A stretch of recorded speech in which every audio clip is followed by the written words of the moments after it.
It is Doherty Cup deja vu here at Jack Edwards Reserve as round 8 of the NPL Victoria kicks off between two sides who met just 8 days ago in the States Cup competition as the Oakleigh Cannons play host to Port Melbourne Sharks. Two sides that could not be split after 120 minutes at JL Murphy Reserve just over a week ago. Kingsley Sinclair's penalty, the difference in the shootout, sending Oakleigh through to the next round and leaving Nick Marinos' side smarting on the way back to Jack Edwards and hoping for revenge in the league tonight. They couldn't be split after 90, they couldn't be split after 120, and it's becoming a bit of a theme for these two sides in the league. Back-to-back draws for the both of them. So a much vaunted, a much desired chance to return to the winners list presents tonight for both sides, although it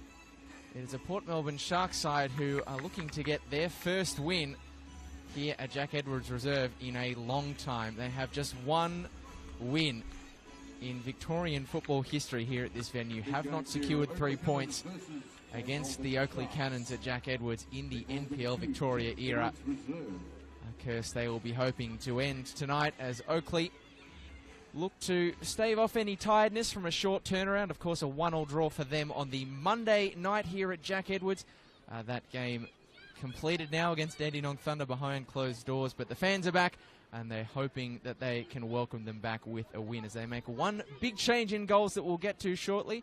Lockie Flanagan and Josh Parrish in the commentary booth looking forward to a very hotly contested game. 16 draws historically between these two sides. We're expecting a close one tonight, Josh. Yeah, these sides have been neck and neck over the last few years. They've played several cup matches and finals against each other. Last year it went to extra time, took to split them, and here at Jack Edwards, there's something about the Friday night lights. We've had a sensational, beautiful sunset here. It's perfect weather for football. What more could you want in the NPL on a Friday night, Lockie? Well, it's been a red sky at night. Will we get Jack Edwards delight? That's the big question, as they're all in readiness here at Jack Edwards Reserve. Oakleigh, interestingly, the home side in the white kit, and Port Melbourne in their black kit. So it's a bit of an interesting quirk, as is the false restart, and now are underway here in the East. I wonder if Port's selection of kits are just all too dark this season to allow Oakleigh to wear the navy home jersey. Not sure, Lockie, Not often but that you see both sides in the away strip. That is rare. I'm certainly grateful for it from a commentary perspective. Nice contrast. Absolutely. And that is a very nice fit, actually, from the Port Melbourne players. It is a resplendent kit. They have, forgive me for using this parlance, donned the sash many a time historically in NPL Victoria. They had a garish yellow and red sash number a few seasons ago, I think back in 2021. I think this is a lot more of a tasteful rendition. Yeah, a bit of a Crystal Palace vibe, isn't it? Yes. Yes, indeed. Shall we go through some team news, Lockie? I was going to say, of those 11 players who are starting in that resplendent black, red and blue kit tonight, there are 2 changes. Ilya Shalamanov-Trenkov, who was red-carded in the last round, that draw with Altona Magic, has served his suspension against Oakleigh in the Cup. He's back in the starting 11 alongside Fraser Dunlop. So reserve keeper Evan Marco Yanakis is back on the bench after a nice taste of football, while Jesse Barber is out of the squad altogether. And it's keeping changes for both teams, Josh, as Nick Feely, somewhat surprisingly, with no real explanation given by our Oakleigh sources, is on the bench, replaced by, well, a man who makes his Oakleigh debut and makes his first NPL start in over 600 days, Brendan White, formerly of Heidelberg United and Port Melbourne. Oh, Brendan White, arguably overqualified to be a backup, gets his opportunity, and it's a big opportunity to try and displace Nick Feely in the #1 jersey. It's not going to be easy, but very interesting to see him get the nod. As Oakleigh try and build something. It's Kubalay to left back for Kingsley Sinclair. Back with Kubalay now. Munibatis powering his way inside. Lays it off for Alex Salmon to try one. And it was always rising. It feels weird to say that by his standards this season, Alex Salmon, having not scored in his last 3 games, I guess, if you count the cup, is almost in a dry spell in relative terms, given what a hot start he had to the season. I think he is still second top goal scorer in the league, so it's not all bad for him. He's still scored the 5 this year, but I think that just speaks to how well he started the campaign. I'm sure he'll be desperate to get back on the board after consecutive draws here at Jack Edwards. Goalless against South Melbourne and 1-1 against Thunder on the Monday, but that was Joe Guest, the scorer. Interesting to see Nathan Hancock deployed in the centre of that back three. No Dane Milovanovic today for Port Melbourne. It's a tough task up against Alex Salmon. Here is Hancock to clear. It's over the fence and into touch.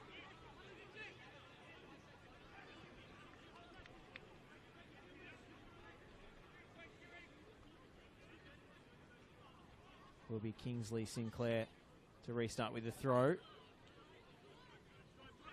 Salmon trying to roll his opponent, not successful. Edwards puts one into space for Ethan Brooks. Good sliding challenge from Brody Boyce to cover. They've coughed it up again here, Oakleigh, and it's Ethan Brooks. The galloping run and drives it across the area. Jacob Eliopoulos clears behind for a corner. I think that's going to be key for Oakleigh tonight, how they defend those flanks, particularly that left-hand side, though. The threat of Daniel Edwards and Ethan Brooks on that left-hand side, their crossing ability is up there with the best, particularly Edwards, so definitely an early task for Oakleigh here. And swinging corner to the near post. A second chance to deliver this one, perhaps. Edwards slipped. Over goes Minibatis, an advantage paid by Astro Sakalis. And now Stefan Valentini has a 3v2 here. Joe Guest lets it run. Doesn't make its way across to Alex Salmon. Huge counter-attacking chance going begging for Oakleigh. They had the numbers, they had the quality, but they didn't have the final pass. It was just lacking.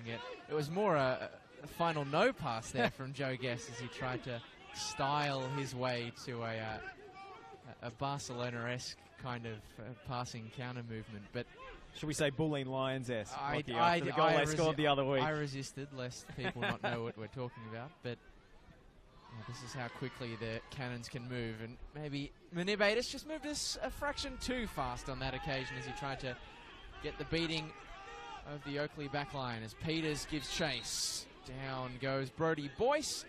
And the referee, Astro Sakalis, is quick to whistle. Antonio Caligara and Sebastian Sterl, his Lino team tonight, while Jackson Landy is, well, literally directly below us. So no critiques for the fourth official tonight, because he is directly below the gantry here at Jack Edwards. Oh, you can be in the firing line if you're below the gantry at Jack Edwards, as Terry Constandellis found out a couple of weeks ago. Yes, indeed. Can get hit by a stray ball. Even the Oakleigh turret here is not offering full protection from ragged clearances. We've got to be careful what we say in commentary, Lockie, because if players take exception to it, we're in shooting range. Yeah, players who can hit them, and Stefan Valentini is one such player, rides the challenge, and pointing to the ball was Astro Sakalis. So play continues. Been a real breakneck start to this game. Both sides moving with real pace. Not quite extracting control over the fixture as yet, though. That's a lovely laydown for Dunlop, who's released Latsis. Minibatis is a tough customer in the speed race. And what's the decision here? It's a goal kick. Well, interesting to see Mark Latsis and Fraser Dunlop in the same 11. For the most part, they've been competing for the same spot at right wing back, but Dunlop pushed further forward today in the absence of Jackson Courtney Perkins. What a big blow that is. No JCP for Port Melbourne. It's one of their best in attack. This is Adis to try and keep it in. It's going to trickle out on him for a Port Melbourne throw, and you can see how dynamic the Sharks could be on the counter-attack tonight with that triumvirate of Dunlop, Brooks and Emmanuel Peters playing through the middle, who's Hit some good form this season. The only Port Melbourne player to have scored more than 1 goal so far in the league. Had a lot of goal scorers, though, in fairness. They haven't really struggled for goals. They have, the breadth. And look, they really needed to find a lot of goal scorers, given how many of their best ones they lost. And each of the top 3 from last season, Duggan, Sesnick and Dorjock, all away from the Sharks. All of the players who, incidentally, scored against Oakleigh in their head-to-head matchups in the league last season, no longer playing at Port. Pass was knee height from Edwards for Ethan Brooks and impossible to control. It's back to Brendan White, who's under pressure and clears in a hurry. Salmon up against Hancock, and the ball runs through for Aman Karmas to clear. Emmanuel Peters was offside.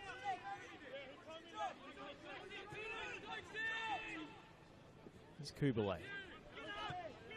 Back to Boyce. Adis wants it early on the left. It's short to Sinclair. Intensity of the press here from both sides is really putting the defenders under pressure. No room to breathe at all. Owen Stokes trying to play the killer pass for Peters. We know he's got it in his locker, the Irishman, but off the mark that time. Owen Stokes did get off the mark in Port Melbourne's last league game against Altona Magic. So it's sparing substitute appearances early in the season. Really changed the game when he came on against Heidelberg United a few weeks ago when they were playing against 10 men who were sitting in. He's a technical player. And that number 10 shirt lives up to the billing. This is Stefan Valentini. Takes it infield. It sucks in 3 defenders before shifting it to Kubalay, who was looking for Joe Guest, but again, can't quite connect. I say this with no disrespect intended to Owen Stokes. You say how he's, filling that number 10 jersey. He's still got a ways to go to be the best player wearing the number 10 jersey out there tonight. Joe Guest sets one would argue a league high mark in that regard.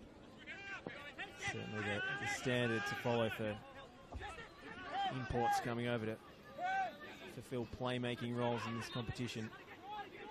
It's neatly done for Salmon, and now looking for that man Joe Guest. Port Melbourne rushing back to defend the quick Oakleigh break and conceding the corner. We know how dangerous Oakleigh are off set pieces. No Connor Hampson today, who's off attending a family wedding in the UK. Instead it's aimed towards Valentini. Appeals for handball against Adis. Play goes on. It's Kingsley Sinclair.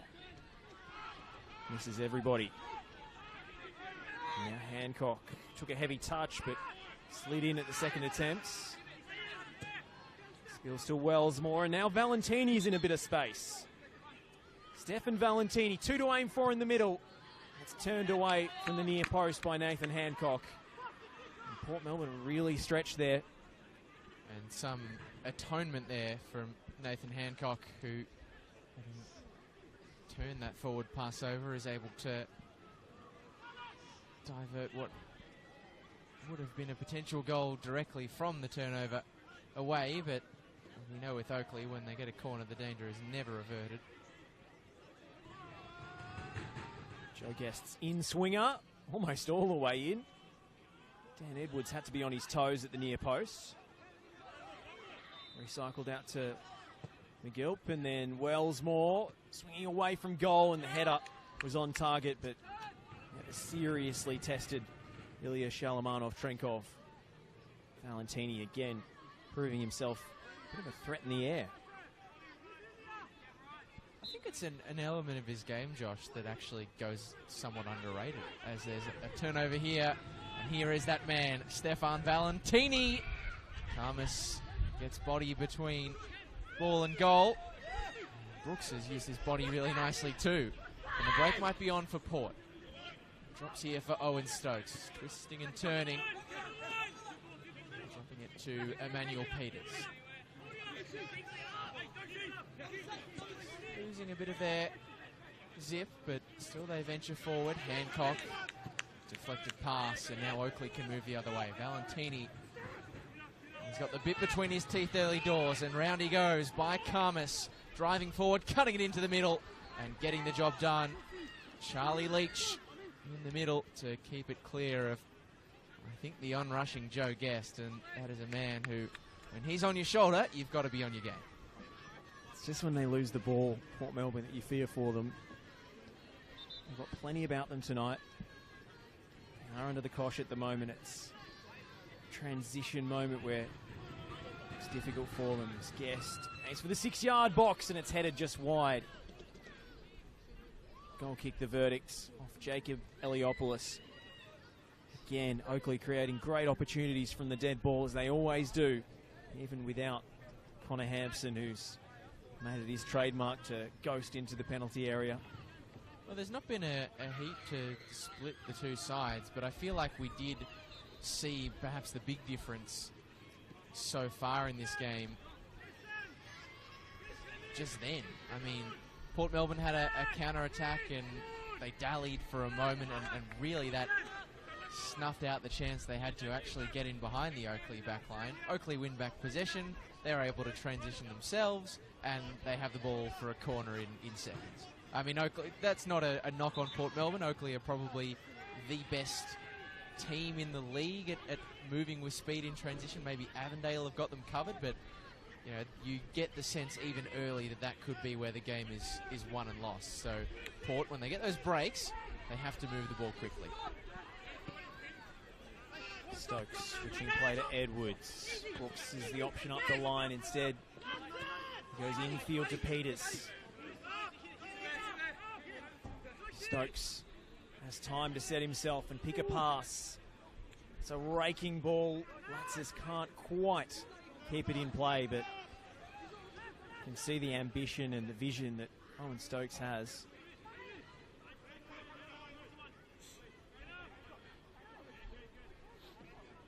If you're going to give him 3 or 4 seconds on the ball, then he's going to try and pick you apart.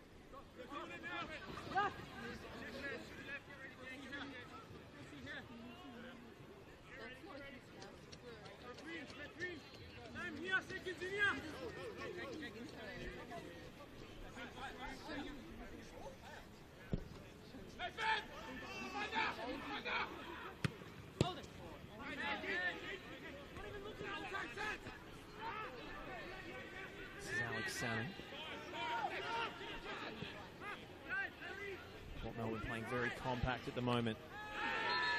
McGilp is fouled. So good at drawing those free kicks, and now it's going to be at least a lecture for delaying the restart to Charlie Leach.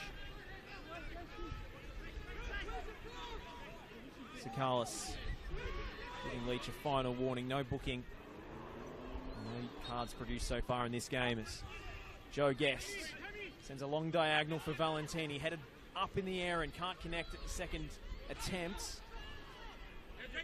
Edwards, a little juggle off the thigh and then off the toe of Emlyn Wellsmore.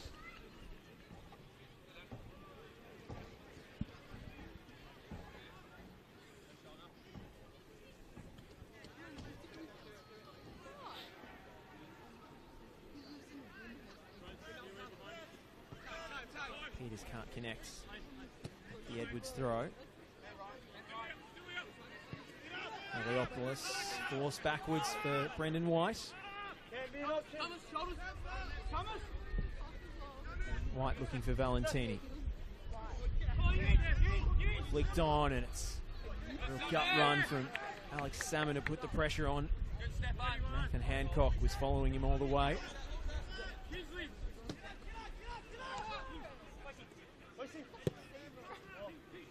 Boyce hangs it in the air almost too long. And then Alex Baker, with either a dummy or a fresh airy, will give him the benefit of the doubt. Leach. All the way back to the goalkeeper. Baker. Hancock. Latzis back in field for Leach. It was well worked from Port Melbourne, but it broke down through Peters. Valentini again in the aerial duel. He's done well to win that. Was he held by Karmas there? No whistle. And Joe Guest is going to be offside. Stefan Valentini left in a heap, and I have to say, I empathise with his protest there. Marhom Karmas had both arms wrapped around him. Yeah, and I think that's a sign of the sort of start to the duel between these two that it's been.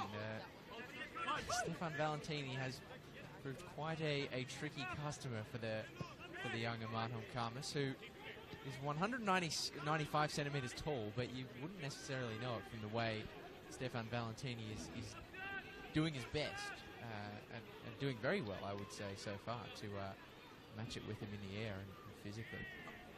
Definitely will be a point that Nick Marinos will want to address in this game going forward. Well, Karmas was so good in Moreland City's survival battle last season. Well, yeah, to be fair to him, the only way is up in terms of visits to Jack Edwards. Of course, last time he was here, a 5-0 defeat on the final day of the season. Not that it mattered in the end, with Bentley going down narrowly against Avondale, but it's a different story playing in a narrow back four where you're sitting deep versus Port, who want to push the defensive line up, and he's the left centre back in this lineup. It looks like Oakleigh are really trying to target that left-hand side of the Port Melbourne back line as the cross is floated over and Edwards sees it out for a goal kick. But the space in behind Dan Edwards, drawing Karmas out wide, trying to use Valentini's speed and general athleticism. That looks like the central jewel in this match so far. I guess that's sort of the virtue and the vice of Dan Edwards as your left back. He's going to offer you so much going forward, and he is a good two-way operator, but just the nature of the way fullbacks play, there are going to be times where that centre-back will have to cover across, and that's going to place stress on Karmas. Might be caught into action here. Adis, a double deflection. That's a cruel one. Poor old Munib Adis knew nothing about it, but it's a goal kick for Port Melbourne. 20 minutes played here at Jack Edwards, still goalless. So that's 140 minutes of football now between these two sides in the last week, in which the back of the net has not bulged. But luckily for Oakleigh, they've been able to do it in between those games. Joe Guest, the Monday night scorer, but Port Melbourne's last game before playing Oakleigh was playing Oakleigh. So, bit of a different story. You must be sick of the sight of Oakleigh by now, as Munib Adis makes the interception and dribbles into traffic. Good tackle from Leach.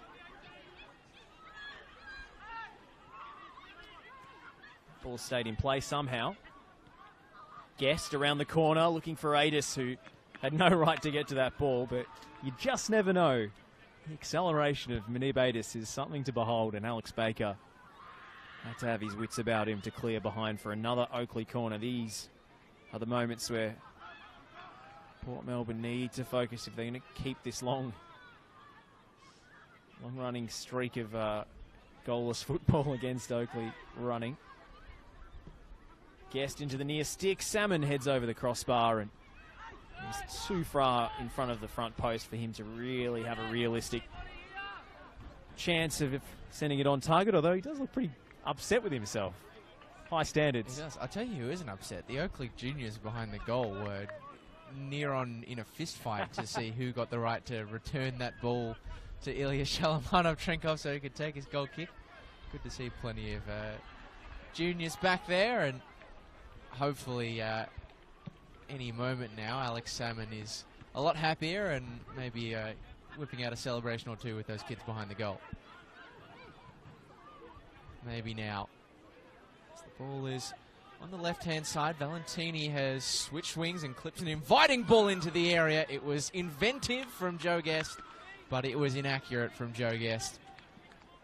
I don't know how he managed to contort his body to actually make a chance of that in the end, but I guess when you are Joe Guest, you can make that sort of thing happen. I've never seen a player lose their standing foot, slip over, and attempt a scissor kick in the same motion. I don't think he meant that, Lockie, but he styled it out in a way that only Joe Guest can. There's an enigma but an excellent player in this competition.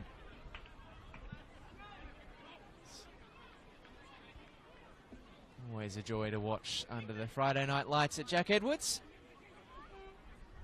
As Leach presents for the ball. Nothing doing for the moment. Another Port Melbourne throw. Hancock looks to spread the field. They haven't really had a chance at an elongated phase of possession, Port. They have. It's been hard to break the cannons down as Leach nearly has his pocket pick. Good work by Emmanuel Peters with back to goal. And now the ball in behind for Brooks. He just checks his run. The first time cross, though, from Edwards, a poor one. And the Cannons can carry in the opposite direction. McGilp now for Valentini. He springs along the turf, does Stefan Valentini, and driving towards the touchline, hitting the turf, and Astros Sakalis, well, at least where the half-hearted penalty shouts are concerned, is unmoved. I don't think even Stefan Valentini was seriously appealing for that one. I think he lost his footing and careened into his opponent rather than the other way around.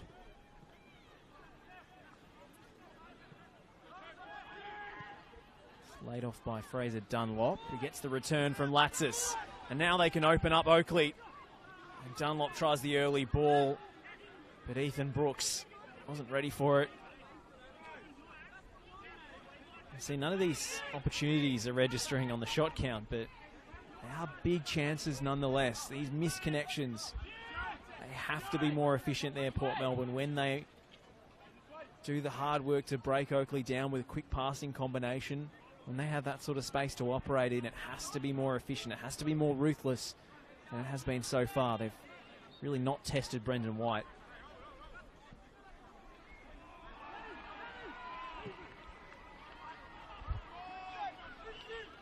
I mean, struggling to score much in your last few games is one thing, but not being in the position to try and score is very much an altogether different problem. They should have had a boatload, with all due respect, against Altona. It was a competitive game, but the Sharkies hit the woodwork, I think, 4 times beyond Owen Stokes' opening goal when they were playing with 10. So they can do it, just haven't been able to make it count in recent weeks. And it's always tough when you're facing a side as tight as Oakleigh. Here's McGilp, whose only goal last season came against the Port Melbourne Sharks at this venue. 3-2 win back in round 9.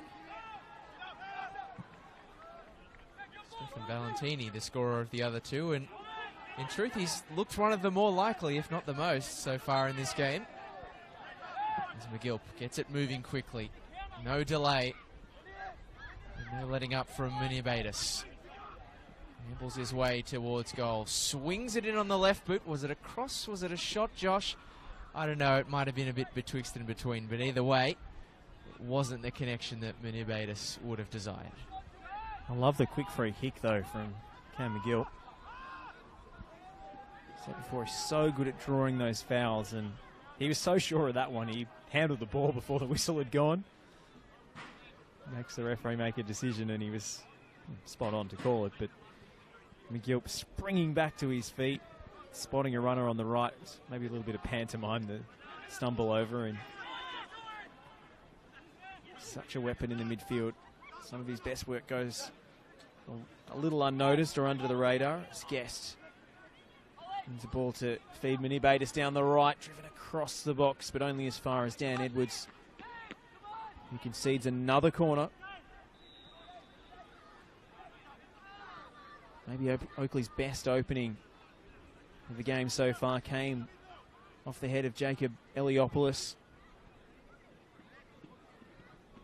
From an in-swinging corner from the right, Joe Guest's preferred delivery. And it's Guest again, and he's looking for Eliopoulos, but there's bodies in the way as far as Port Melbourne are concerned. McGilp Guess.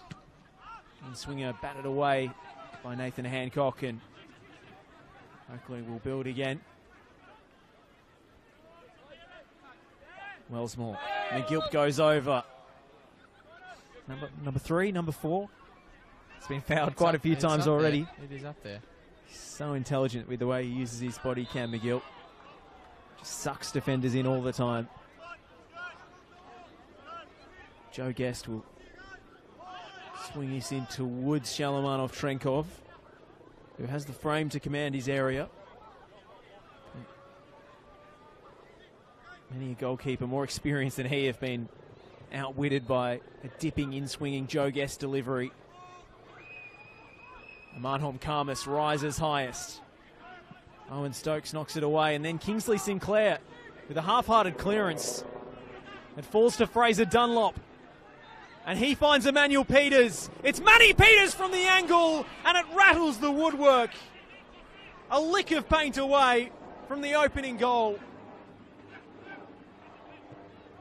Leach out to Latsis.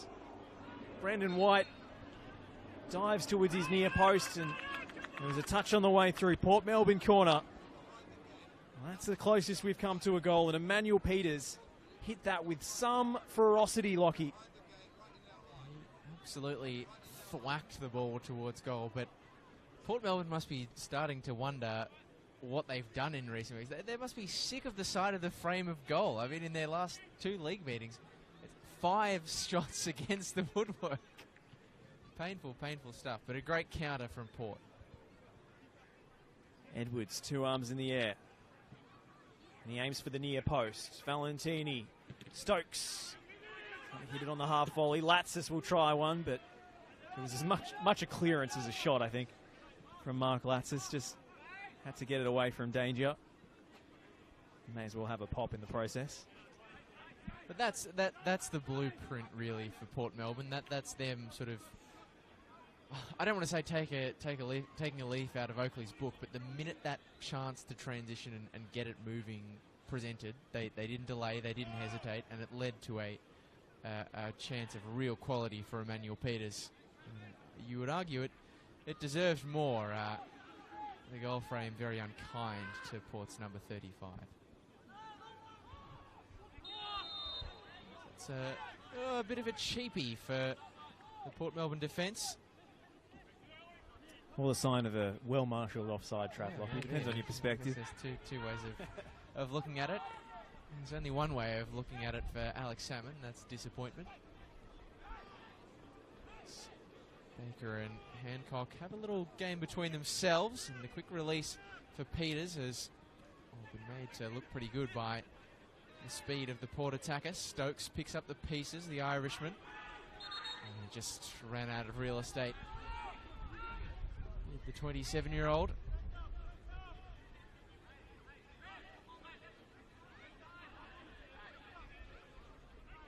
Been quite a sort of cosmically funny way of things working themselves out. Kingsley Sinclair, who scored the winning penalty in the Doherty Cup shootout between these two, being the one to turn it over for the goal that could have given Port the lead. The universe doesn't quite work that way, does it? And Sinclair playing in an unfamiliar left-back role this season. They've got so many attackers and midfielders, Oakleigh. They have to cram a couple in at fullback, but they do an admirable job. Oh, Adis rides the challenge beautifully. It's driven into the near post, and Joe Guest was a metre or so away.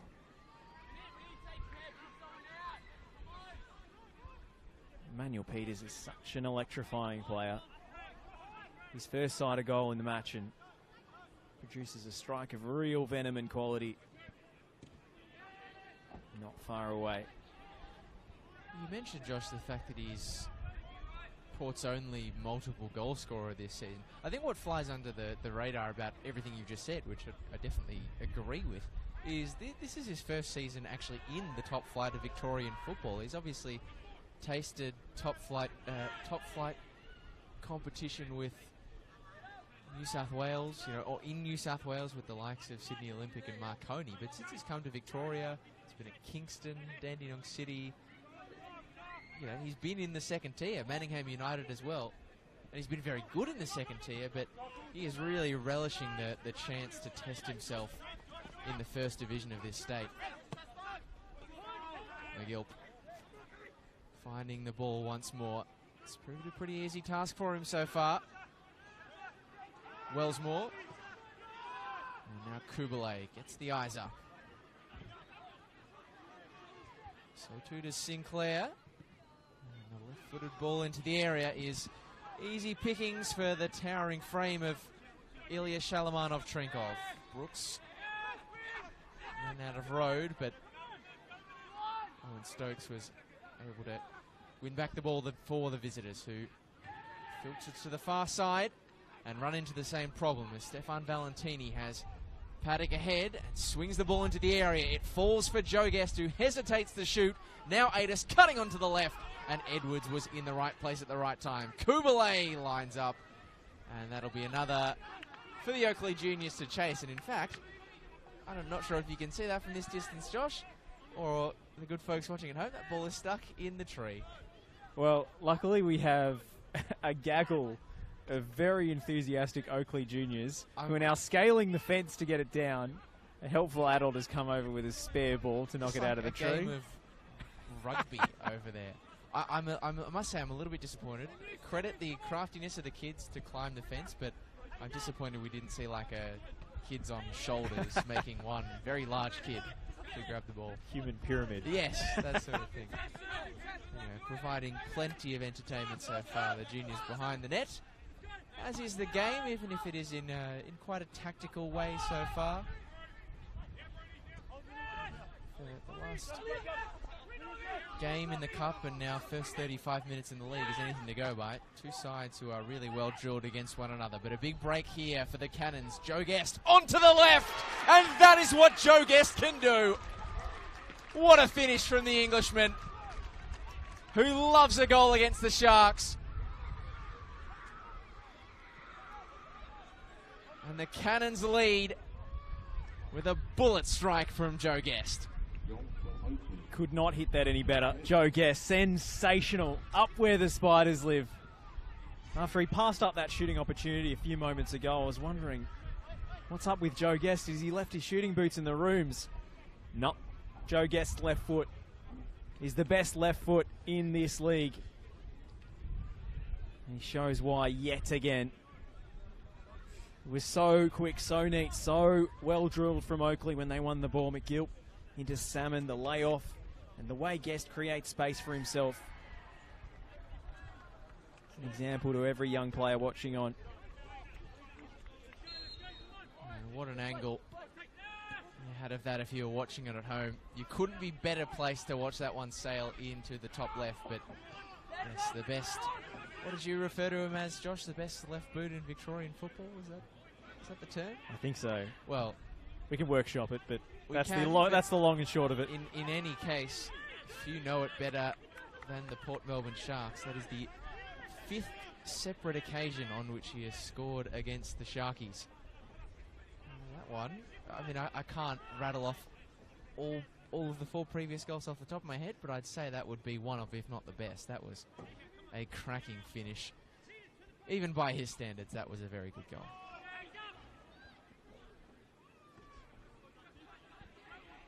Joe Guest continues to captivate in this league. 2019 gold medalist, continuing to set the bar so high. And Port Melbourne respond. It's Owen Stokes finding Edwards down the left. First time cross. Pulled back towards the penalty spot, but Kubalay in the right place at the right time, as he so often is. Hancock. Leach. Dunlop. Oh, and a bad back pass. And it sets Manny Peters away. And they got in each other's way, and it spills to Ethan Brooks, who's offside. Manny Peters and Owen Stokes treading on each other's toes there. What an opportunity and what a mix-up. Who's in the wrong there, Josh? Who is in the wrong there? That's the question that I think will be filtering through the Port Melbourne bench, filtering through the 11, because I can see both sides of the story. Maybe Stokes with the right foot is better placed to wrap it around than Peters trying to uncork the genie with a covering defender in the way, but I think he was also within rights to have a pop. It was just that he never got the chance.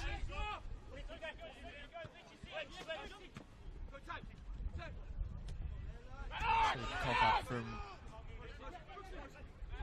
Bates. Brooks heads for home and finds Nathan Hancock. I think Owen Stokes should have hit that one, Lockie. If I examine the replay, as long as there was a voice on it, which I'm sure there was. I imagine it's a distinctive accent as well. Would have been identifiable as a teammate, the Irishman Owen Stokes. But Manuel Peters pointing fingers and remonstrating with Ollie Kubalay. Just feels as if Peters was on the turn and on his left foot with Stokes steaming in on the right. But it's always a tough scenario to cede authority to your teammate when you're still dribbling with the ball.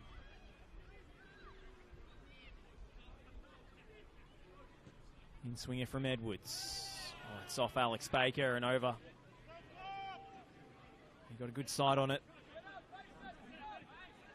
Just flashes off the top of the forehead and Oakleigh breathe a sigh of relief. It's a great delivery. Dan Edwards is another fabulous set-piece taker, largely overshadowed tonight, but rarely so in this competition. Joe Guest has the best left boot in the competition. Dan Edwards is somewhere in the top 10, surely. He's in the mix. He's definitely a finals contender for sure. It just, I don't know, I guess he just tends to use his in an altogether different way, I suppose. Still very good, though. Still very good. A dead ball expert. Now I'm creating the ranking in my head, Lockie, which isn't a productive use of our time with the call. Sean Ellis, Max Mikola. I have another, even sillier question, but I might save it for halftime. Is that a handball from Salmon? Was indeed. Oakleigh's break thwarted, and Joe Guest can't believe it.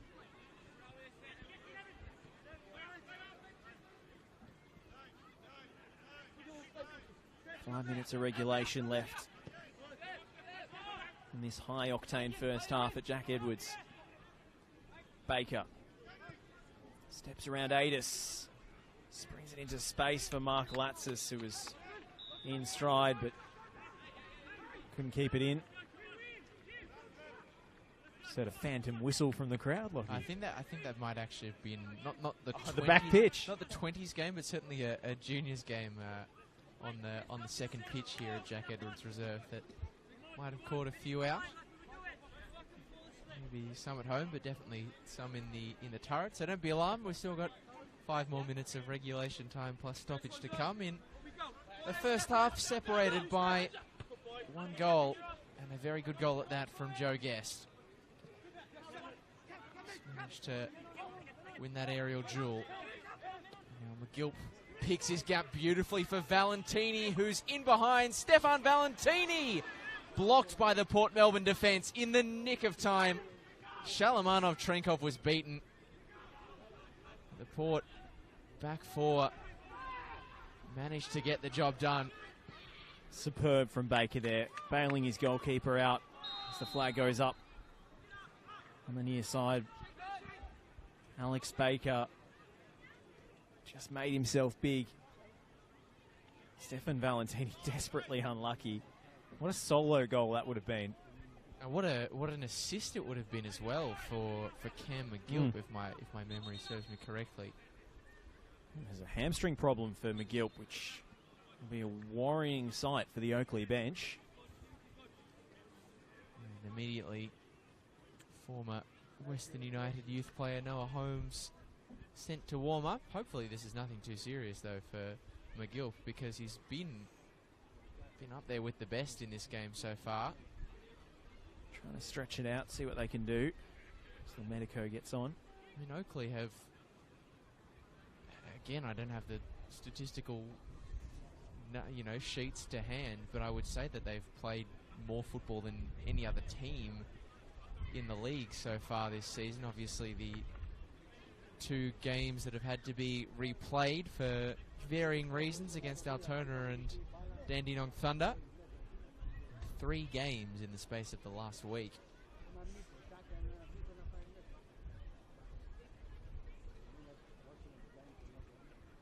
No stranger to churning through a lot of football.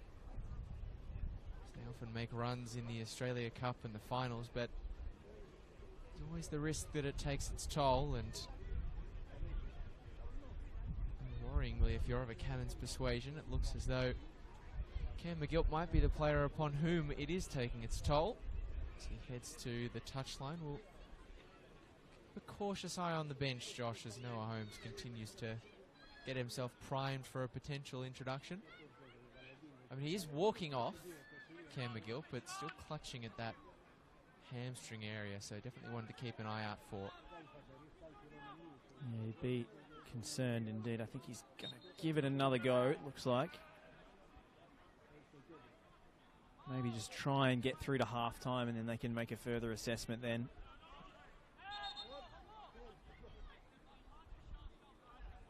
False start off the kickoff and a false start off the restart.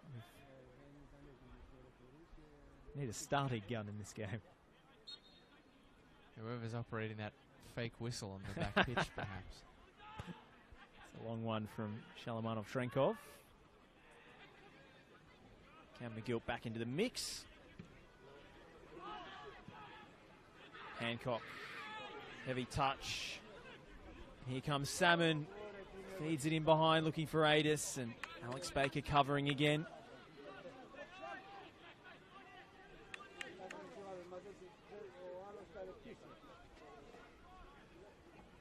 Sinclair forward to take this throw. Back with Kubalay. Wellsmore steps in field from right back. McGill still looking pretty handy in midfield, even if he is struggling with that hamstring complaint. As 3 minutes go up on 4th official Jackson Landy's board.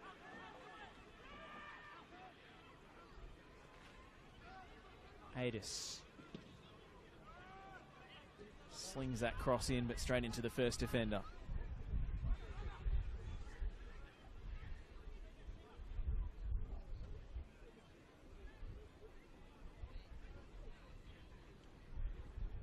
Short of options in the box at the moment, Oakleigh. The player's been sucked towards the ball, and Joe Guest can't keep it in play. Fraser Dunlop wants a quick restart, and he throws it straight to Cam McGill.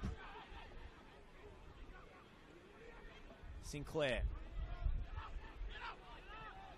McGill. McGill on the spin. What a ball! And Stefan Valentini puts it wide. Glorious chance. Cam McGill with some silver service, and Stefan Valentini cannot believe he's missed. Sorry, is that the Cam McGill who was down all of 120 seconds ago clutching at his hamstring? Because that was not the mark of a man who is battling a potential hamstring injury. That was delightful. And the second pass in, well, about as many minutes from McGill to Valentini. It was easy on the eye and probably should have led to a Stefan Valentini goal. At Port Melbourne, they have really struggled.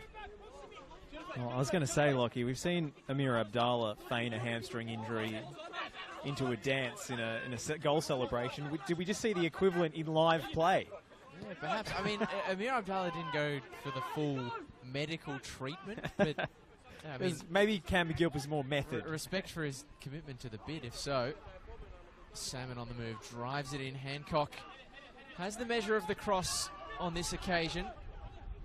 It's a lovely first touch just to free himself, Kubalay. The second not quite as good, and the third a poor one as it's turned over to Dunlop. Peters making the run in behind, but the weighting of the ball always favouring Kingsley Sinclair, the New Zealander.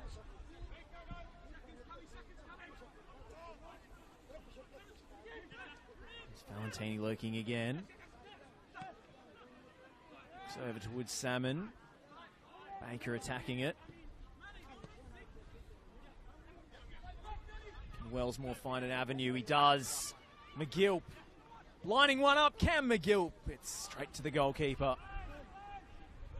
And again, that hamstring looks just fine to me.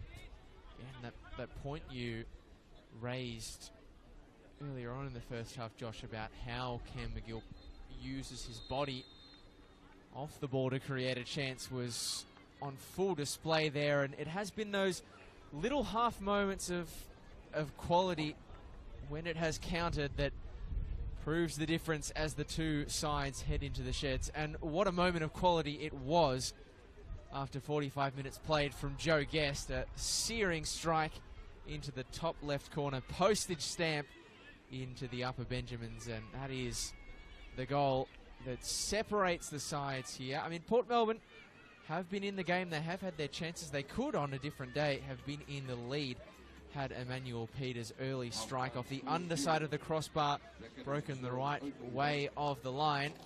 But as it stands, they're left to rue 150 minutes of football against the Oakleigh Cannons without a goal to their name. Will that change for Nick Marinos' men in the second half, Josh? Well, I think there's every chance. They've been pouncing on small little errors. They've been threatening, especially down that right-hand side. They've looked very promising. I know Oakleigh are strong on set pieces, but Port Melbourne are as well.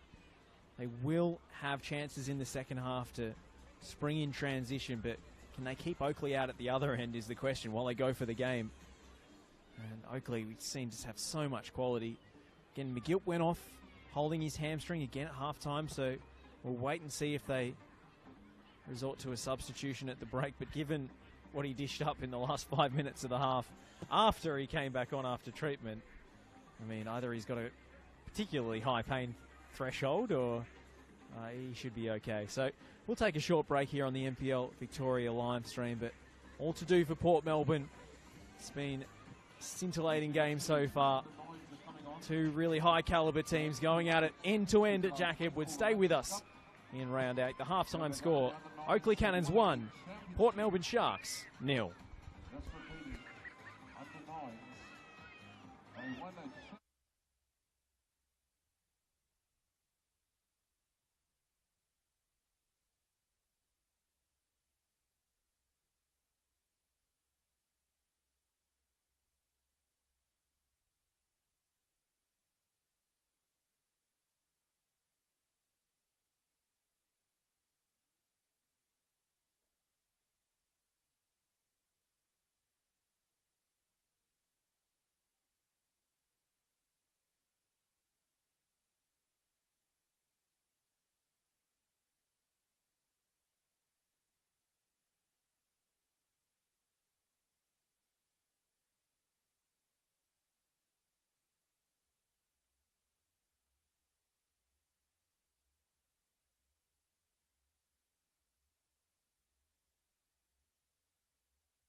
Welcome back to Jack Edwards Reserve in Oakleigh, Victoria. We're here, we're about to get set for second half action between the Oakleigh Cannons and the Port Melbourne Sharks. Plenty of work to do for the visiting side, who trail 1-0 thanks to a brilliant goal from Joe Guest in the first half. Another stunner from the Englishman. And with plenty to do, Port Melbourne make plenty of changes. A triple substitution at halftime. Daniel Cutler, Christian Bombashi, and Lucas Burns are the trio that Nick Marinos is trusting to flip the script in the second half. We know he's been quite fond this year, Nick Marinos, of an early change, and today is no exception. And Chris Taylor has been caught in to the same thing. Noah Holmes, who was warming up late into the first half when Cam McGill was carrying a hamstring knock, and we had hoped, after the way he picked up after hitting the turf and produced two outstanding near assists for Stefan Valentini, that his game might continue into the second half. But Chris Taylor decides that safety is the order of the day, and so Noah Holmes is in for what, after all those changes, as I welcome back Josh Parrish, makes for a very entertaining second 45. Thanks, Lockie. Could you imagine a greater dichotomy between two head coaches? Chris Taylor despises substitutions and only makes them when he absolutely has to. And Nick Marinos, well, he'll make a triple change in the 30th minute if he feels like it's going to improve his team's chances, as he has done already this season. This time the triple sub comes at half-time. Amanhom Karmas is one of the players replaced. Bombachi coming into the back line, the Port Melbourne captain. And they'll reshuffle with Baker on the left of the three. We highlighted that duel with Valentini as a potential area that Oakleigh were trying to exploit, and Nick Marinos spotted the same thing. It looks like Fraser Dunlop has come off at the break as well. If working out my process of elimination here, we haven't got a subs board up for a half-time change, so too many changes. Yeah. You'd have needed at least 4 sub sports. And indeed, well, actually, you can put numbers. You can put numbers on both sides. So you'd actually, at most, need 4. At least 2. This is Mark Latsis.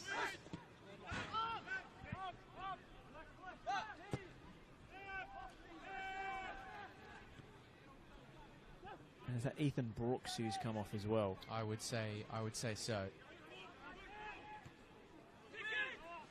Platoon swap at the break for the Sharks as they try and find a way back into this game.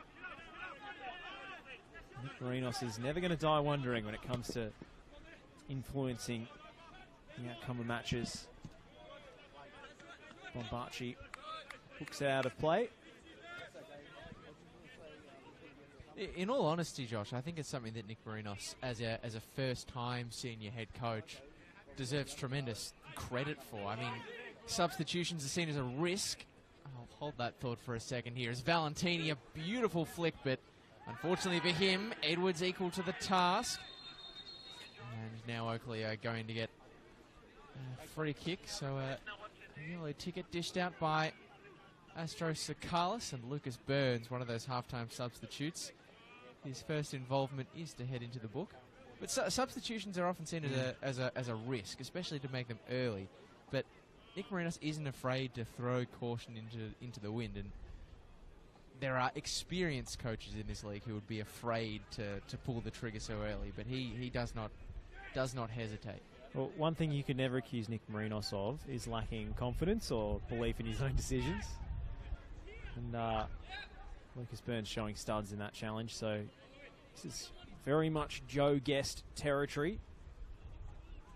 That's the first time I think I've seen a referee encourage a wall forwards. Usually he's having to jostle them back to the 10-yard marker.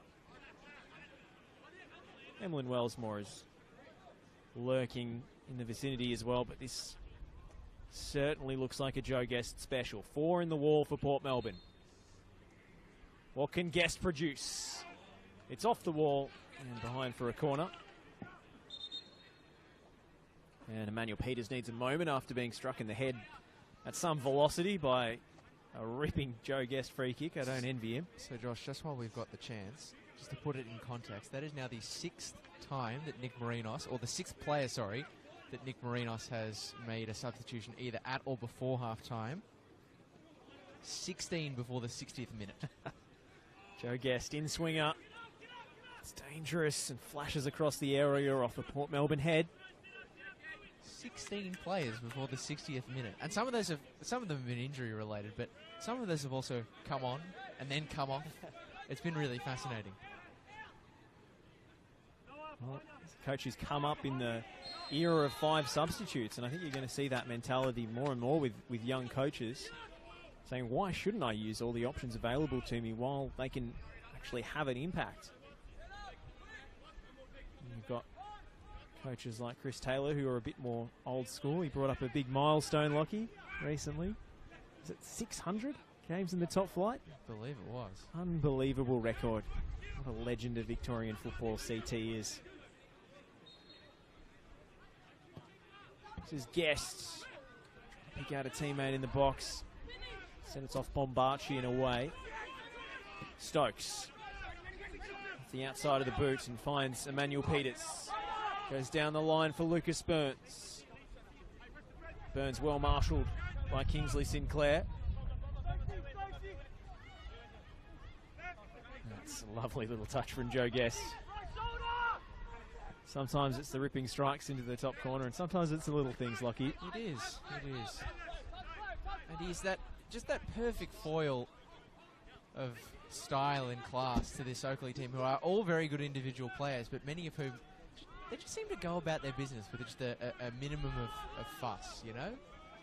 Brody Boyce, for example, a tremendous central defender. And he was on the ball before, and I know he turned it over, but I thought, I've barely even noticed that he's been in the game, because he just gets his head down and just does exactly what's needed to do. And, you know, Ollie Kubalay is a very similar player in that regard.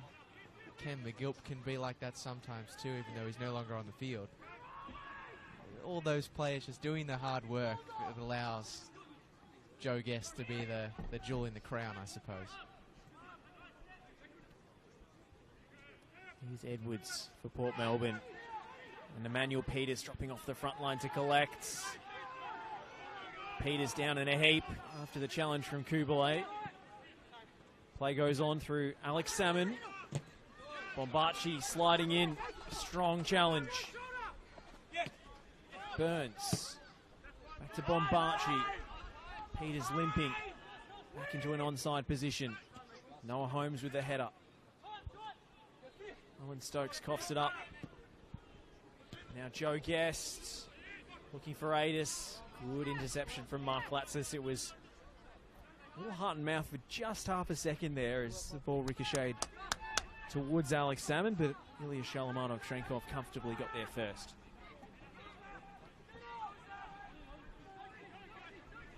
Now Iliopoulos has Burns on his blind side. He picks out Kubalay, who effortlessly spins the challenge of Stokes. And now Joe Guest overhits one. Well, rarely say it, but he really should have picked out his teammate there. It's almost too much space. Goes to show how infrequently he gets it wrong, Joe Guest, that he was so frustrated at himself for misplacing that pass. On the Oakleigh midfield, though, this is a really big chance, I think, this second 45 minutes for Noah Holmes, who hasn't been much cited so far this season, the 21-year-old. He's come across from the Western United Youth Academy. That Oakleigh midfield is usually set and forget, so any opportunity, you have to seize it. Especially when the person you're replacing is Cam McGilp, as Adis clips it into the box, and it's flicked away by Port Melbourne, but only as far as Munib Adis, who lines up for Joe Guest, and now Noah Holmes strikes it in to the body of Owen Stokes. That would have been some way to make an instant impact. As Wellsmore drives forward, the former Port Melbourne Shark, a double deflection, and Shalamanov-Trenkov is able to gobble up the ball. Although that strike from Alex Salmon looks to have come at some personal cost for a player in the Port Melbourne backline. I think it's Nathan Hancock. Hancock who's been hitting the unmentionables, and Don't envy that, especially with the velocity at which Alex Salmon can strike a ball. A few deep breaths and we're back underway. Long for Peters, he's isolated up top. Header well won by Boyce. Kubalay, Latsis, and the ball springs out to Emmanuel Peters, who picks out Owen Stokes. What a move! And Owen Stokes skies his chance. He can't believe it. Neither can the Port Melbourne bench. Owen Stokes stylishly glides past his opponent. He did the hard part. And he couldn't hit the target. Unbelievable. Emmanuel Peters and Owen Stokes, they were at each other's neck in the first half just about, after they got in each other's way for a huge chance that didn't quite fall for Port Melbourne in the first 45, but clearly hasn't phased them at all. That was beautiful link up and a dazzling little dart forward from Owen Stokes, and painfully for Port, the finish found wanting once again. But I mean, it's Oakleigh who have the 1-0 advantage, but you could probably mount a pretty good argument that Port Melbourne have actually had as good a chance to score in this game as Oakleigh have. Well, yeah, I mean, you think of the Peters chance and Stokes' opportunity, and then the one where they got in each other's way that you mentioned in the first half. They've had three of the best opportunities of the game, even though it's been mostly Oakleigh on the attack. It's going to be a Port Melbourne ball and then a jostle over a quick restart. Well, keep an eye out on the tempers in this game, Josh. One thing that really caught my eye looking over the Doherty Cup game that these two sides played last week, there were 5 yellow cards in the extra time and stoppage time of the regular 90 period, 10 in total. So there was clearly a bit of bile, a bit of animosity between the two. Maybe it was because of gamesmanship like that.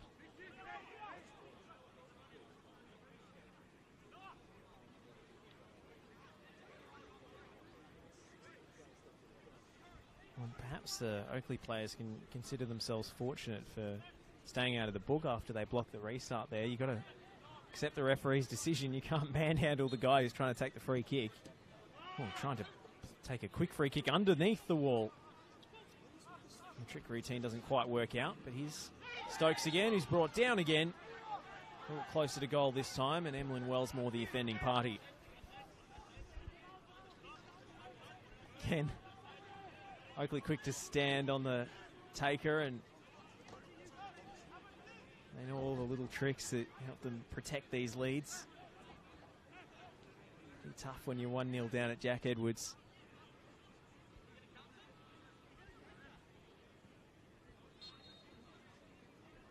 Stokes sizes this one up. He'll go for goal, straight into the wall.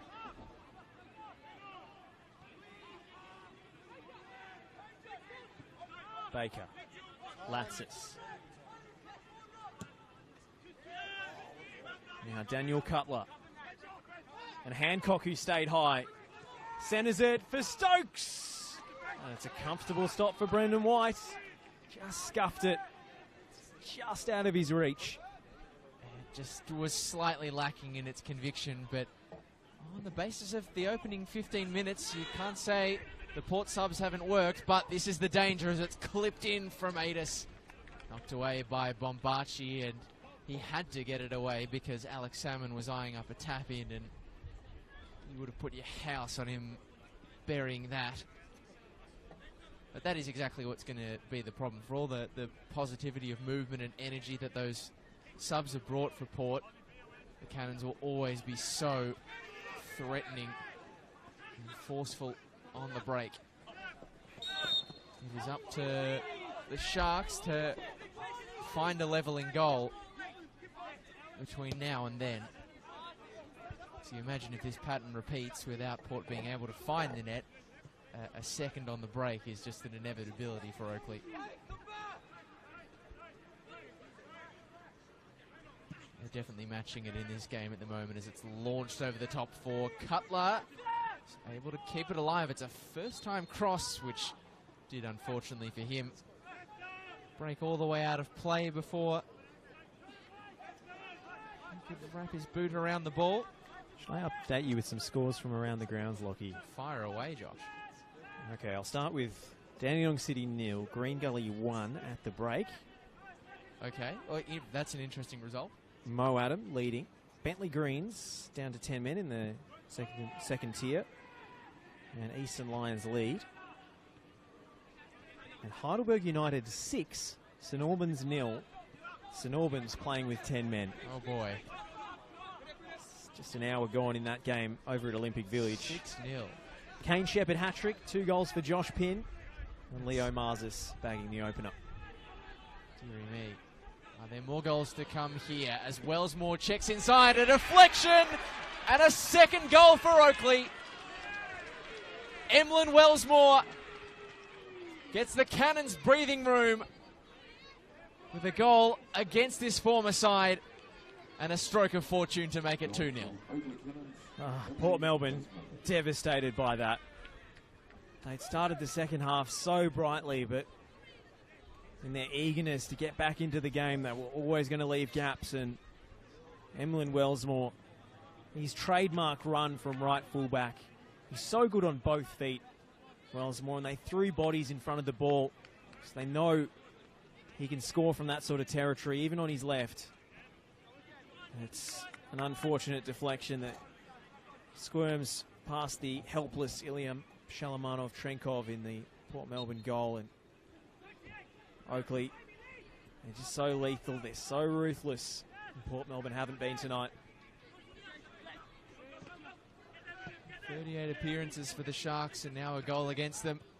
And there might be more in the offing. Adis gets clear of his marker, goes direct, and Shalamanov-Trenkov produces a very good save to deny him. And a belated birthday present for Emlyn Wellsmore, who turned 24 on Wednesday. So, going to wish you a happy birthday over the commentary, but I'm sure the goal has done a far better job. And clearly, his hearing isn't failing him at 24 because he heard your score update, Josh, and he thought, I took that personally. It's time to add to the scoreboard. Heidelberg have got 6, you say? We need to get our skates on. That'll be a sucker punch for Nick Marinos' side. I think they were doing all the right things except scoring so far in this second half, and yet cruelly, painfully through a sizable deflection, they find themselves 2 goals down. As that's a lovely turn, a lovely chip. Oh, that's delightful. Stefan Valentini, sensational. He's had a few cracks today at scoring a splendid goal. But now the moment arrives, and it arrives in spectacular fashion. Well, Valentini made the simple look very, very difficult at the end of the first half in stoppage time when he put it wide off a beautiful Cam McGill pass. But now he makes the unbelievably complicated look startlingly easy. What a spin and what a finish from an acute angle. He's chipped a 6'5" goalkeeper from about 10 degrees. And Just ridiculous. And he made it look effortless. He made it look effortless, like he was running around the Oakleigh juniors behind the goal. It's a sign of what Stefan Valentini can do at his best, and out of nowhere, Port have been blown away, but could an instant response arrive? Slatsis, and it's nothing doing for Port. Pierce Waring's going to come on for Oakleigh and prepare a change. Why do I get the feeling that this is going to be, that goal is going to be Stefan Valentini's last involvement in the game? I mean, it could be for Alex Salmon, a straight swap, throw Pierce Waring into the... Could be Manibadis, could be anywhere across the front line. I mean, it could be one of 11 players. I mean, theoretically, it could be Joe Guest. It won't be. I think we know that one. It's worked out wide to Manibadis. Salmon gets the return. Sinclair in support. He cycled through Noah Holmes. Boyce for Wellsmore. Oakleigh have really hit their straps now. Emlyn Wellsmore.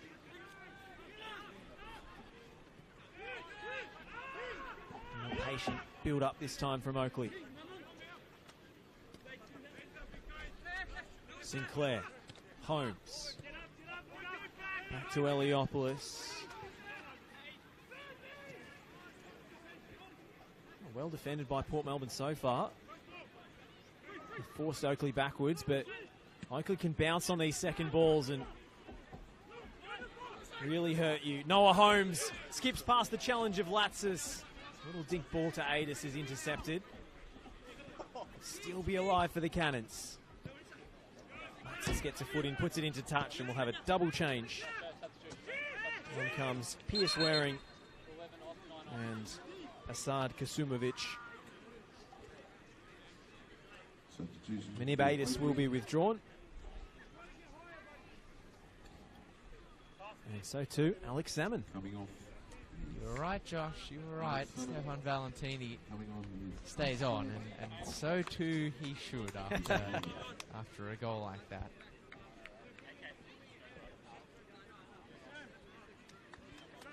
Well, such are the riches, the luxuries that Oakleigh are afforded. They can afford to keep Pierce Waring in reserve. One of the leading goal scorers in the competition last season for Green Gully. And Asad Kasumovic has found first-team opportunities. Precious. Well, very difficult to come by this season with 8 appearances for Adelaide United to his name. He's got decent pedigree, the South Australian. Played for Adelaide City and West Adelaide in the NPL competition there as well. 2 very big clubs. Valentini's gone out to the left, Waring through the middle. He doesn't get much of a chance to play there for Oakleigh. It's definitely his preferred role. He's the out-and-out 9, and Kasumovic has gone to the right flank. Bombachi. Kubala. The chest of Waring. Valentini out to Sinclair. And Pierce Waring. Oh, misses everybody. Fired across the penalty area. 2 runners into the 6-yard box and no one on the penalty spot. Maybe that's why Chris Taylor doesn't really like making too many changes. You don't have the familiarity of those runners into the penalty area.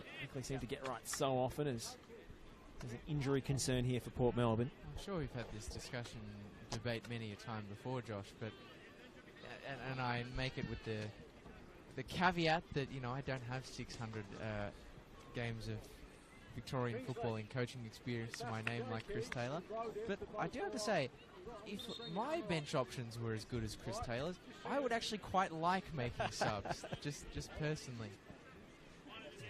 The competition for starting places at Oakleigh training each week must be ridiculous.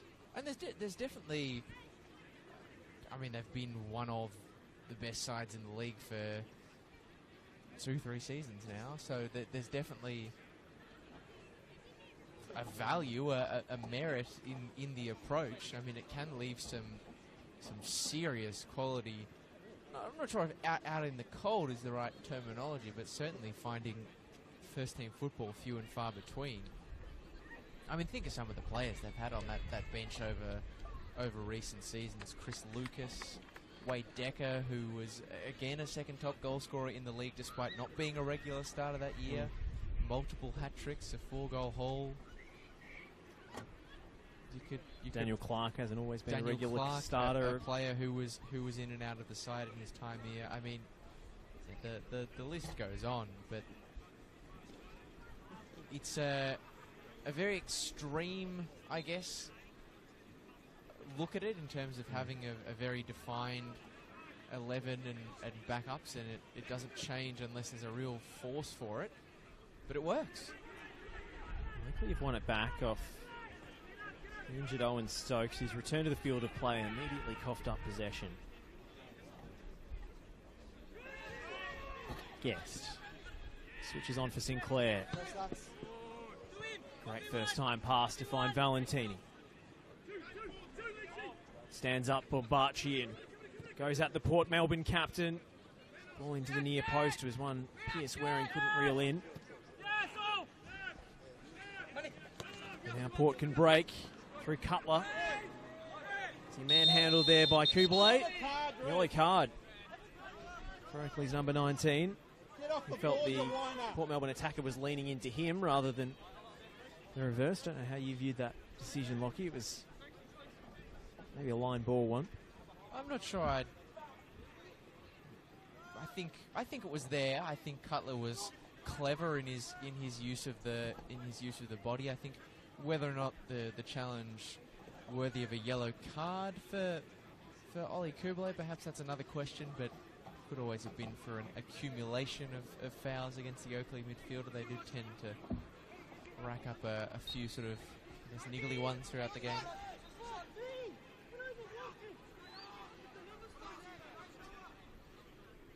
Stokes. Free header for Holmes. Baker knocks it forwards. Cutler couldn't pluck it out of the night sky.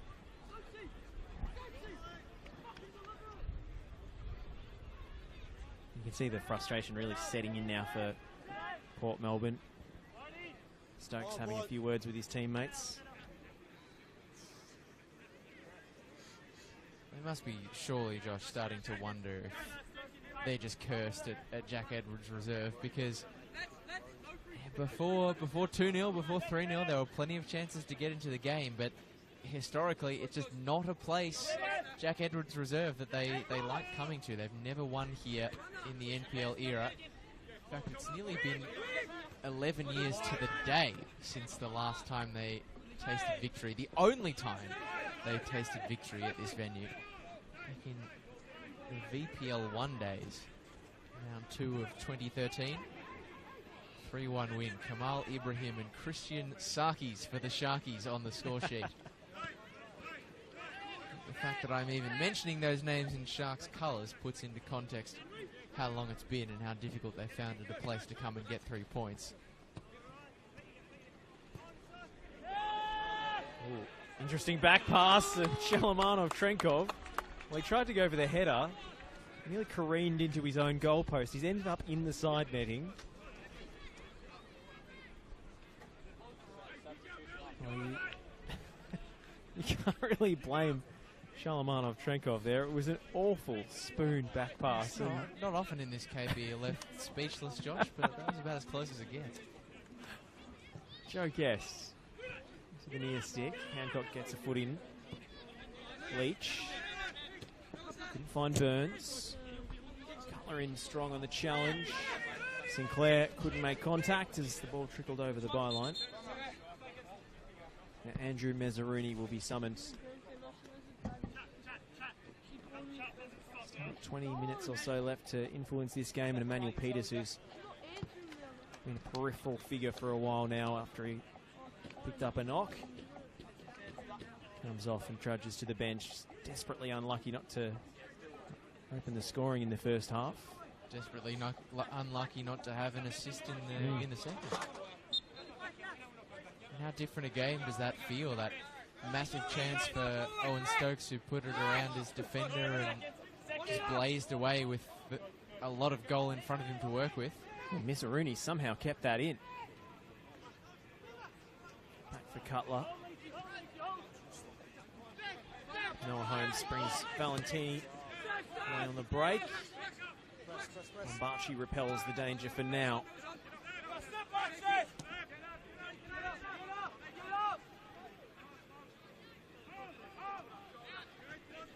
This is Holmes for Guest.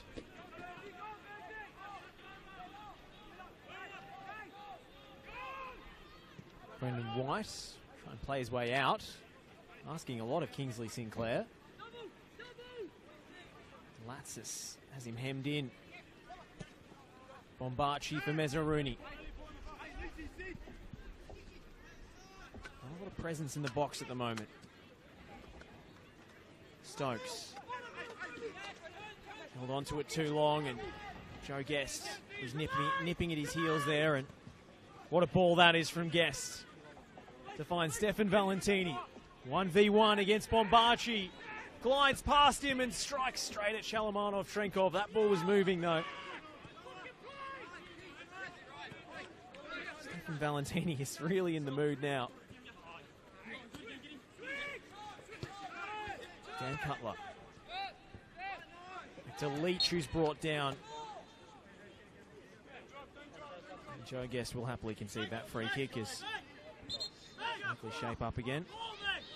I'm going to see McCare off the bench for Port Melbourne as they made their last change. Remember, 3 at half time. Nazzarini on, and now McCare into midfield. Scored a spectacular goal early in the campaign away at Summers Street. So he's got something special in the locker if he's given the space. If you're reserve keeper Evan Marco Yanakis, you're thinking, what have I done wrong? Brought on the entire bench except me.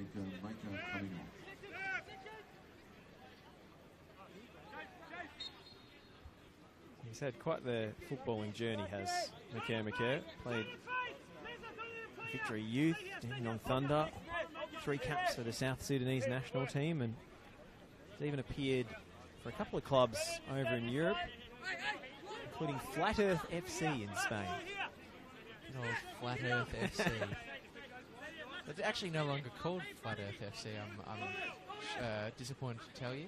Have they made some scientific discoveries over there in the Spanish fourth tier? Fuen Labrada Promesas is the name now, so I don't know whether they've just, I don't know, given up on that theory or resorted to, I don't know, science. I'm not really sure. I think they were drawn in a cup tie against Round CF Galileo and were roundly beaten. I'm not engaged. Back to the action with Joe Guest over the dead ball. Onto the penalty spot. Noah Holmes went for a sixer in a particularly slippery corner of Jack Edwards. It's on to Burns. Very neatly taken.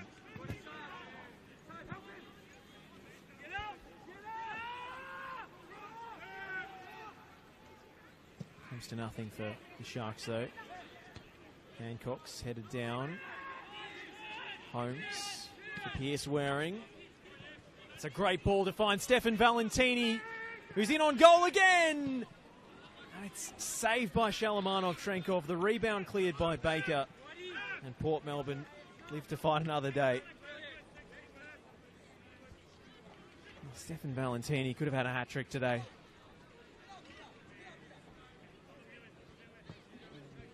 Yeah, I mean, whatever he ends up with from here, just the one goal feels unders, doesn't it? It does feel unders. It does feel unders. But he's just, I mean, he's one of those players, really, Stefan Valentini. I know that's very non-analytical terms to kind of describe him, but when he's on song, he's unstoppable. Kasumovic. Lovely turn. Back to Holmes. We'll clip it to the far post where Valentini was lurking with intent. But Ilya Shalamanov-Trenkov won't be beaten by that ball. Ooh, Valentini disrupting the keeper's throw and won't get away with that one. Strosacalis with the one arm raised for the indirect free kick. I think referees get a kick out of that one when they get to wheel out that hand gesture.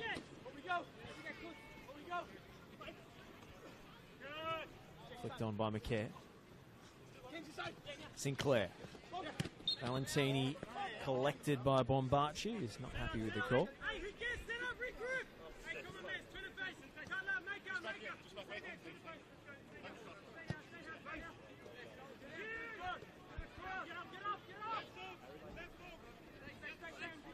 Eliopoulos.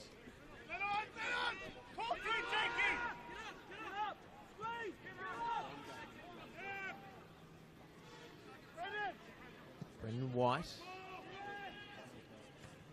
And he finds the head of Baker. Edwards losing out to Simovic, but fight goes against Oakleigh, and there's still time in this game, Lockie. seems unlikely now. The sting's really gone out of it as far as the Sharks are concerned.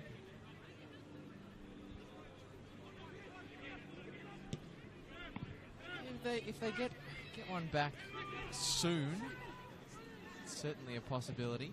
Oh, now Edwards trying to find Daniel Cutler, but Brendan White well anticipated.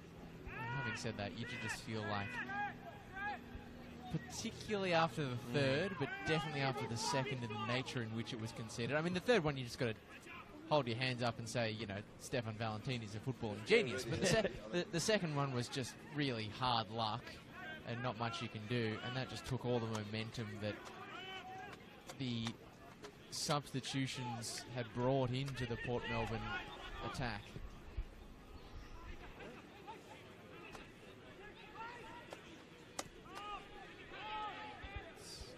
Does reaching game 600 breathe a new lease of life into Chris Taylor? He's about to empty his bench. I don't think I've ever seen this happen. It's Kasumovic lining one up. Lashed straight at the goalkeeper. Sat nicely for him. It's going to be Hamish Miller to come on. Granted, they've only got 5 on the bench, so I think it's 1 less than you're allowed, but... Come on, bring Nick Feely on for 5 minutes. It is...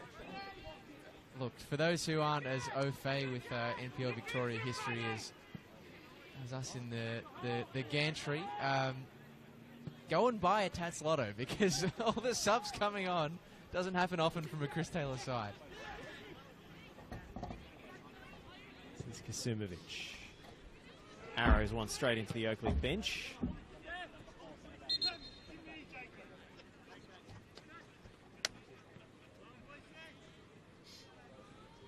And it's going to be Brodie Boyce who gets an early rest. Hamish Miller into the heart of the back line. More accustomed to seeing him play as a fullback, but versatile defensive option. Part of the sizable Miller clan who've all filtered their way through various stages of Victorian football, and even nationally. Wonder if he'll get the chance to visit his brother, who's obviously down here with MacArthur. Noah Holmes feeding Asad Kasumovic. He's had a few shooting chances now, and again too close to the goalkeeper. Mezzaruni.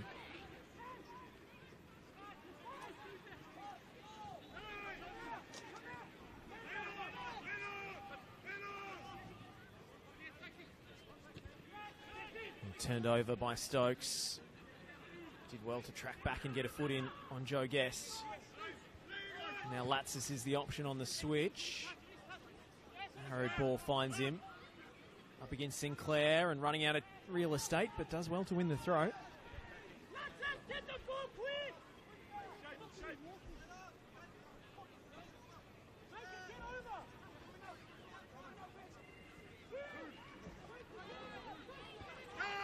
Back to Bombachi.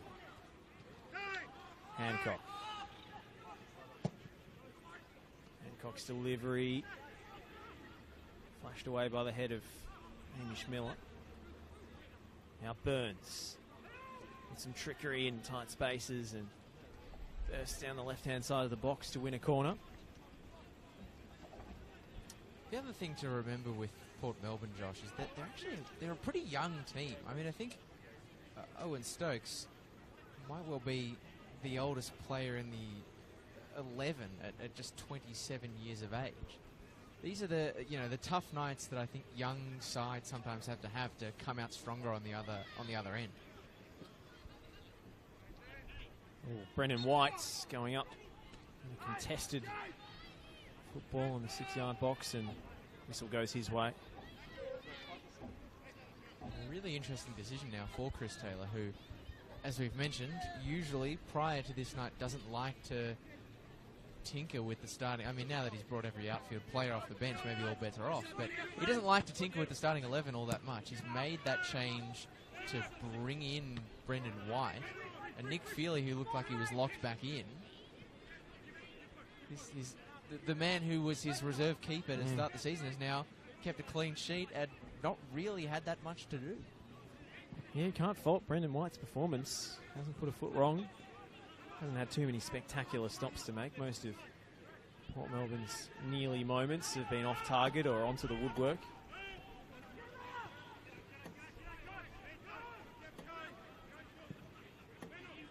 Waring just flirting with the offside.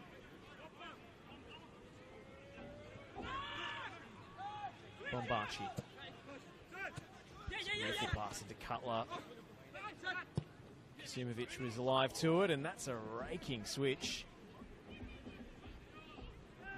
And Valentini can get there and nutmegs his opponent. Thought he was body checked, but it was a hopeful appeal.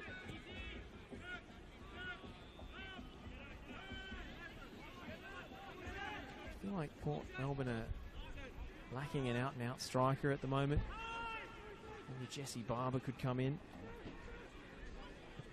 Holmes looking for Pierce Waring, who was unmarked, but Nathan Hancock in the way. It is worth acknowledging the players that they're missing tonight. Of course, central striker, a big deal as you mentioned, but you never want to go to Oakleigh undermanned, and when you're missing someone who is as good and as critical as Jackson Courtney Perkins is, that's always going to make this assignment an even more trickier one. Shalamano Trenkov got fingertips to it. And Noah Holmes wasn't far away at the far post.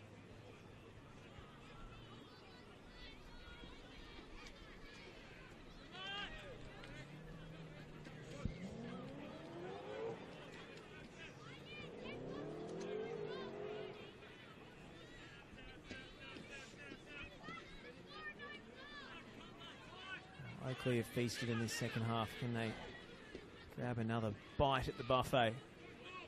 Near post looking for Holmes. Kubele. For Guest. Joe Guest across the area. Just a little overhit. Stefan Valentini or Jacob Eliopoulos, who'd stayed high.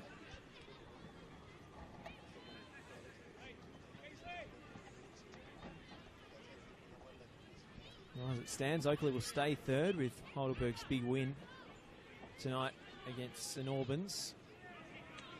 Dan Edwards has coughed that one up. It's going to be another Oakleigh set piece. The last thing Port Melbourne wanted.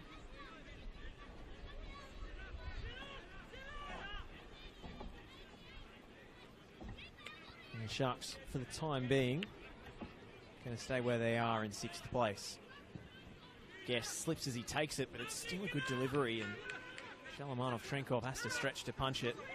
Bit of a late tackle from Kasumovic, who's shown the yellow ticket by Astro Sakalis. And the stud's shown. And Daniel Cutler is in a bit of discomfort.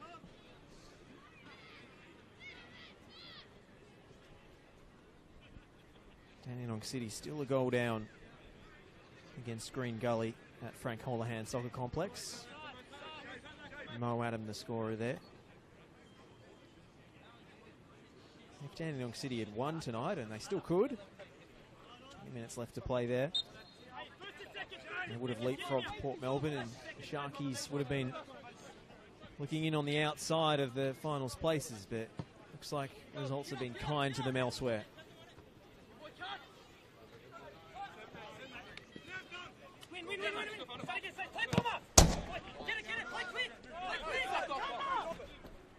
Melbourne trying to push the pace.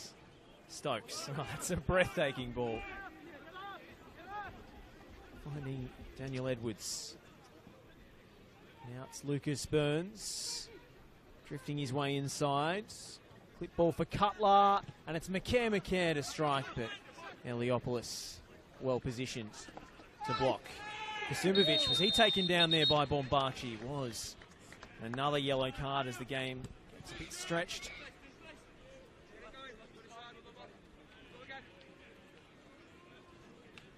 Bombachi's 4th yellow card of the season, so he's one away from suspension now.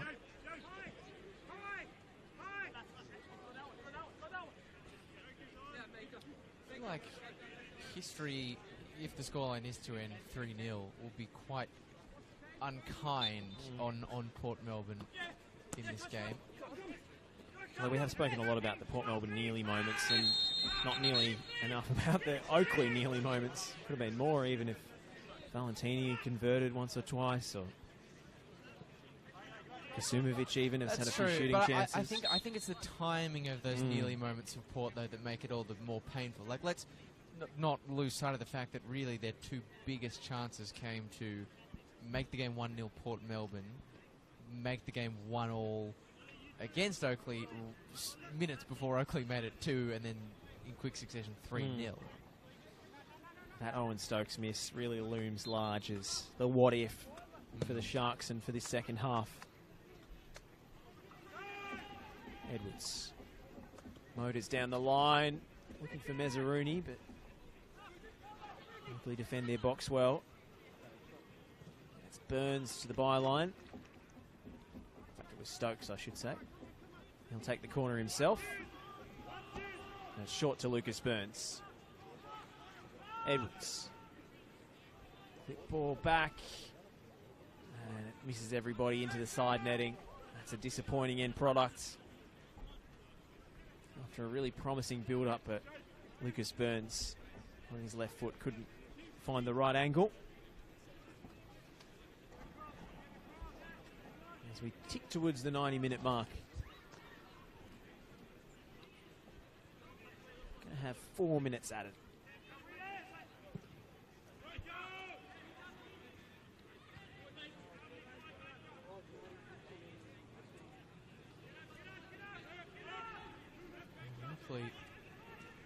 Just trying to, still wrap my head around why Chris Taylor would make so many substitutions. It's uncharacteristic. I mean, I guess they've played a lot of football in the last week. Obviously, this is their third game in the space of 8 days, 2 of those against Port Melbourne.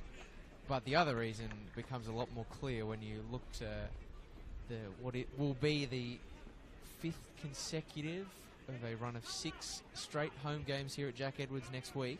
Friday against Avondale. It'll be a massive game. Absolute barn burner in prospects. Guess. I think he was going for goal, flashes it into the crowd. I mean, at this point, Why not? all bets are off, really. I feel like I'm getting too fixated on the whole Chris Taylor subs thing, but it's both outfield benches gone. Like almost an entire 11 of players refreshed off the pine. Struggling to think the last time I've seen that happen in a game. Shalamanov Trenkov. On Barchi. Charged down by Guest with his usual ferocity, but he serves to deflect the ball behind for a goal kick.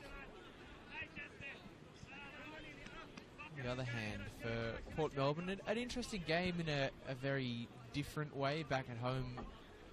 Saturday 5 p.m. next week against Dandenong Thunder, so given the sort of topsy-turvy start to the season that Thunder have had, that may well present a very big chance for Port to finally return to the winners list and finally find some goals.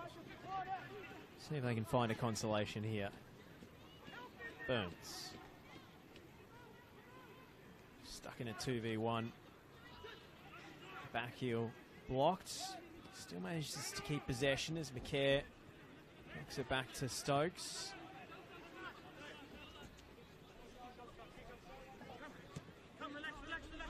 Hancock for Bombachi.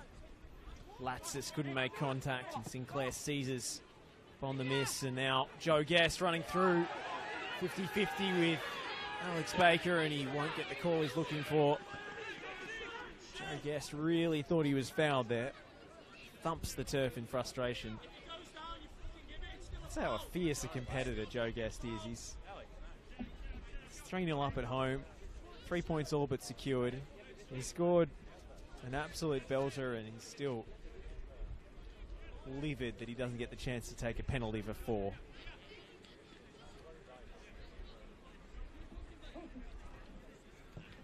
Guest flows towards the back post where Stefan Valentini was awaiting, and It's little afters between McCare and Valentini, which end in all smiles.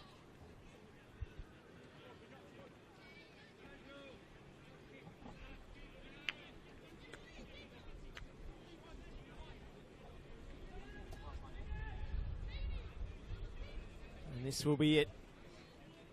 Guest ball to the back post. Another corner, and we'll have time to take it. Yeah, Joe Guest has given up. I've run all the way from one flag to the other. I'm not going to do it again. Who can blame him? Noah Holmes gets the chance to take an in-swinger, and you better seize on it, Noah. You don't get many chances to take corners when Joe Guest's around. It's not a bad ball, too. It was a great ball. It's a cracking ball. The rebound almost falls for Guests. And Astro Sakalis brings this one to a close, and Oakleigh Cannons flex their muscles once again. It was a very accomplished performance.